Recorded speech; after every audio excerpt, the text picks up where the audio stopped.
who we are, what we're about. Try to explain something a little different every time. So we're a Messianic congregation. Messianic means that we're one of the Messiah. So you know that's what the term Christian means. We're one of Christ.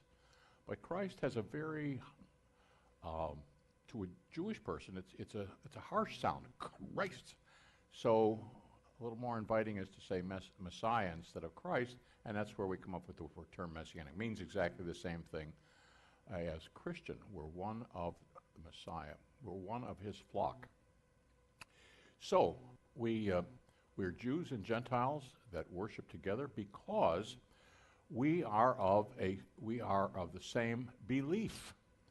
Yeshua, Jesus, is the captain of our faith, and we are all wanting to be subordinated and one of his. Why are we one of his? Well, he bought us. He paid the price, and he redeemed us. And so we're a redeemed people. Yeshua, saw the necessity that we were under the thumb of the serpent, a malevolent spirit that's out there, and actually who requires a coerced obedience. And if you don't obey him, he will do bad things to you. But we have a bodyguard. Our bodyguard is Yeshua. And for those of us who have accepted our Redeemer and who want his protection, okay, we're under his protection, and the bully can threaten us, but in the end, he can't do anything to us. Even when it seems as though he's been successful in doing something adverse to us, even when it seems that way, we are informed by the scriptures that every single one of those adversities is to our advantage. Not so easy to remember, but it's always true. So, life experience tells us that when the adversity comes, it's a catalyst to our having an improved situation by virtue of experiencing the adversity. So even then, so either way it goes, if it's going good, that's good. But when we suffer adversity, that's the time when we're actually moving up.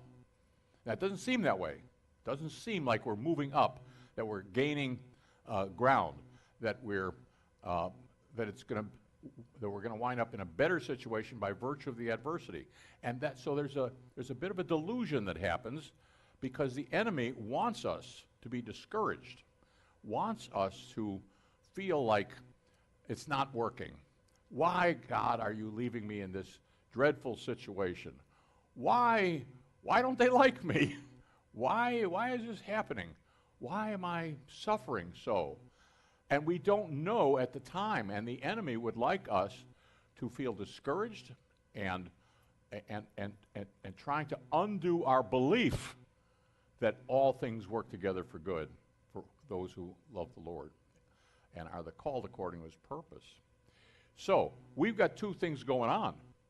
We've got two different theories at all times and all issues of our lives. All right? The adversity comes. Job said, so long as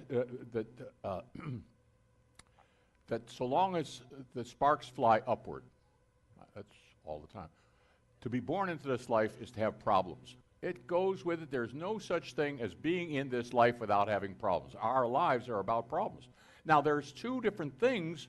There's always two different explanations about those problems. I'm launching off here into a sermon.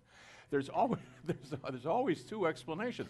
One is life is long and hard, and I don't see any way out of the woods, and it's bad, and it's getting worse, and I'm upset, I'm angry about it, and God, why don't you care? I thought you cared, but where are you, God? And that's one theory, and that the enemy would like us to believe that. All right? that we can't count on God. Promises are no good. On the other hand, we have the promises that God is for us, all right, that we are among the redeemed, that we are a priesthood, that we belong to Him, and that all things are working for our good. Two different theories. Which prism are we looking through? Well, at different times we look through this prism, and at different times we look through that prism. All right?